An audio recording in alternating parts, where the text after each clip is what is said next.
تو کوئی اتنا ایشو نہیں ہے. اس وقت میں بھی جو ہے نا جو ٹرین کام کر رہی ہے ایک حصے سے دوسرے حصے میں 14 گھنٹے میں آرام سے پہنچ جاتی ہے. تو اب اس بات کو آپ سمجھیں کہ جب انہوں نے ایک دفعہ پھر ڈچ کیا اور چائنا کو ڈچ کیا کہ ہاں ہاں ہاں یوں یوں یوں فلانا فلانا فلانا یوں یوں یوں ہمیں بس دیتے رہو، ہم اسی طرح سے کریں گے آپ کے ساتھ سلوک جیسا ہم پاکستان کے ساتھ کرتے ہیں.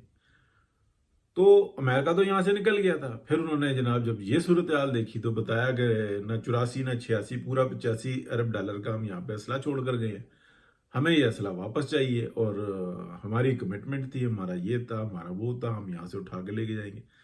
حالانکہ جو بتانے والے بتاتے ہیں کہ جو اسلحہ جس طرح کا چھوڑا ہے وہ اتنی اس طرح کی ضروریات نہ افغانیوں کی ہیں، نہ وہ کچھ کر سکتے ہیں. وہ ادھورا سا اسلحہ ہے، اس کی ٹیکنالوجی آپ کے پاس نہیں ہے. اس کو اگر کوئی ریڈار سسٹم ہے یا کچھ اس طریقے سے تو وہ گنتے رہیں، پیسوں میں لکھتے رہیں گے اتنے کی ہے. اگر کوئی پورا سسٹم لگا ہوا ہے، کوئی سی پی یو لگا ہوا ہے، اوپر کی چھتری غائب ہے، تو چھتری آپ کہاں سے لے کے آئیں گے؟ سی پی یو کے چند حصے غائب ہیں جو مین ورک کرتے ہیں، تو آپ اس کو کیا استعمال کریں گے؟ ٹھیک ہے، ہم تو F-16 لے کر پھنسے ہوئے ہیں امریکہ سے کہ وہ کبھی ایک پرزہ روک لیتا ہے، کبھی دوسرا پرزہ روک لیتا ہے، ہم اس کا ڈالتے ہیں اس کا ڈالتے ہیں، یعنی کہ یہی کر رہے ہیں اپنے بنا کے اب ڈالنا. آدھے سے زیادہ جہاز F-16 پاکستان خود بنا رہا ہے اس وقت میں. اب کیا کرے؟ ڈبہ ڈھکن تو کوئی بھی بنا لیتا ہے، ڈبہ ڈھکن کا مسئلہ نہیں ہوتا، مسئلہ اندر کے اس کا ہوتا ہے. لیکن وہ پاکستان ہے، پاکستان اور طریقے سے چل رہا ہے. مور دین 50% F-16 پاکستان بنا چکا ہوا ہے، انجن کے پارٹس تک بنا چکا ہوا ہے. یہ بات جو ہے نا اب کیا کہ لیکن پورے طریقے سے اناؤنس نہیں کر سکتا، لیکن ہے شکر اللہ کا. مطلب وہ کیا کرے، وقت ضرورت جو نا کام کر رہے ہیں. ہاں لیکن F-16 کے ساتھ جو معاہدے کیے ہوئے ہیں نا کہ یہ بارڈر کراس نہیں کر سکتا اس ٹائپ کے، وہ بڑے خطرناک ہیں. تو پھر وہاں پہ پاکستان مار کھاتا ہے نا. تو اب اس بات کو آپ سمجھیں کہ وہ یہ جو افغانستان کے اندر جو جنگ شروع ہوئی نا، جو لوٹ مار شروع ہوئی ہے اس وقت میں، فلانا یہ کھا گیا یہ کر گیا، وہ جنگ پاکستان کے اندر بھی آئی. پاکستان تو اب کنٹرول کرے گا، بائی ہک اینڈ کروک کرے گا، اس کی ضرورت بن گئی ہے اور یہ وقت کی بھی ہے. لیکن اگر آپ دیکھیں کہ اگر چائنا جس طریقے سے پیچھے ہٹا ہے، کیا امریکہ انٹر ہوا تو کیا چائنا خاموش بیٹھے گا؟ نہیں بیٹھے گا. یہاں پہ ایک اور نیا فساد شروع ہو جائے گا. یعنی کہ اگر آپ دیکھیں کہ 9/11 2001 سے اور 15 اگست 2021 تک ان 20 سالوں کے اندر 5 سے 6 ٹریلین ڈالر دنیا کا افغانستان میں خرچ ہوا ہے 20 سالوں میں. اور اس کے اندر امریکن اکانومی بھی ہل گئی اور پوری دنیا کی اکانومی بھی ہل گئی. یعنی کہ یہ جو 56 کنٹریز تھے انہوں نے مل کے کیا.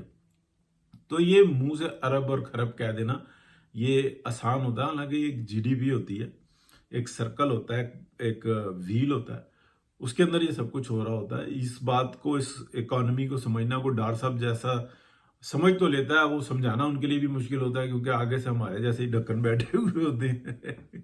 تو اب آپ سمجھیں کہ افغانستان کے اندر جو صورتحال شروع ہوئی ہے اور جس طریقے سے یہ ہوا، اگر امریکہ گھسے گا افغانستان میں تو چائنا اس کو بڑا زبردست طریقے سے تنگ کرے گا، اور رشیا اس دفعہ ناک کے چنے چبانے کے لیے بالکل تیار بیٹھا ہوا ہے. پیوٹن ہی ہے، یہ بات ذہن میں رکھے. اور چائنا بھی جو ہے نا وہ تنگ پڑا ہوا ہے، وہ کہتا ہے یار کتنا ٹائم ویسٹ کرنا ہے، کیا کرنا ہے؟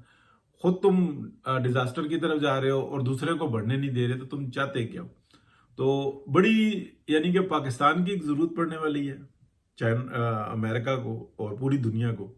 اور افغانستان کے اندر جو ٹائم مل رہا تھا، جو اسپیل تھا جس کے اندر یہاں پہ سکولنگ اور معاشی معاملات کو بہتر کر کے عوام کو بزی کیا جا سکتا تھا، وہ افغانز نے بھی نکال دیا. چائنا کی کوشش بھی ناکام رہی. انڈیا بھی جو نا ہاتھ جھاڑ جوڑ کے پیچھے ہٹ گیا ہے. وہ کہتا ہے ہم اپنا آپ سنبھالیں پاکستان سے، ہمیں کیا لینا دینا، ہم اپنے معاملات کو درست کریں. یہ جو مقبوضہ کشمیر، جموں و کشمیر ہے، اس کے معاملات بھی حل کر لیں گے ایک وقت پہ آ کے. ہم انویسٹمنٹ کر رہے ہیں، یہ ایسی صورتحال بنائی ہوئی ہے. اب وہ قبضوں کا جو ہے نا معاملہ جو ہے نا وہ ذرا سا پیچھے ہٹ گیا. ابھی جو وار ہے وہ اور طرف چلی گئی ہے. تو دیکھیں بڑا انٹرسٹنگ صورتحال ہے. ٹرمپ صاحب نے تو آج جناب پتہ پھینکا ہے جناب، وہ شکریہ ادا کر دیا، پاکستانی دھمال ڈال رہے ہیں، حالانکہ دیکھنے والے اس بات پہ ہیں کہ کیا یہ داعش کا رخ پاکستان کی طرف کرنا چاہ رہے ہیں، کیا اب اگر جو مصیبت آئے گی تو کیا امریکہ پاکستان کے ساتھ کھڑا ہوگا، اور اگر کھڑا ہوگا تو کیا پاکستان اسی طریقے سے اپنے آپ کو ذلیل کروائے گا جیسے پہلے کرواتا رہا، یا کہ اس دفعہ پاکستان بالکل پرانے بل اور سارے نئے بل سارے سامنے رکھ کے اور پھر بات کرے گا، کیونکہ جو انٹرسٹ ہے پاکستان کے اندر وہ چائنا کا بھی ہے اور امریکہ چاہتا ہے کہ وہ انگیج رہے، تو یہ بڑی انٹرسٹنگ صورتحال ہے۔ اور پاکستان کے اندر جس طریقے سے ڈیولپمنٹ ہو رہی ہے تو صحیح آواز آ رہی ہے میاں نواز شریف کو وزیر اعظم بنانے کے لیے، اور شہباز شریف صاحب کو ایک اچھا مقام دیں، بھاگ دوڑ کریں وہ، لیکن لوکلی کریں، پلس جو اندر ٹیم بنا کے وہ ورک کریں۔ اتنا آسان نہیں ہے ان مسائل سے نکلنا۔ ہاں پاکستان اس طریقے سے جیسے آج چل رہا ہے وہ تو مطلب آسان ہے، لیکن اگر آپ یہ کہیں کہ پاکستان کے اندر ایک بوم آئے، ایک ترقی اور خوشحالی کا دور دورہ ہو، پاکستان سنگاپور یا سوئٹزرلینڈ جیسا ہو، تو وہ سب متوقع ہے، لیکن پاکستان کو پھر پیروں پہ کھڑا ہونا ہوگا۔ اور میرا خیال ہے کہ اب بہت ساروں کا انٹرسٹ آ گیا کہ ایک ڈپارٹمنٹ فصل لگاتا ہے، پاکستان بہتر ہونے لگتا ہے، پھر فصل کاٹ کے ان کے بچے خوشحال ہو جاتے ہیں، تو باقی سارے کہتے ہیں کہ ہم ڈپارٹمنٹ کے زیر اثر ہیں، کچھ یہاں پہ رہ جاتے ہیں، کچھ باہر نکل جاتے ہیں۔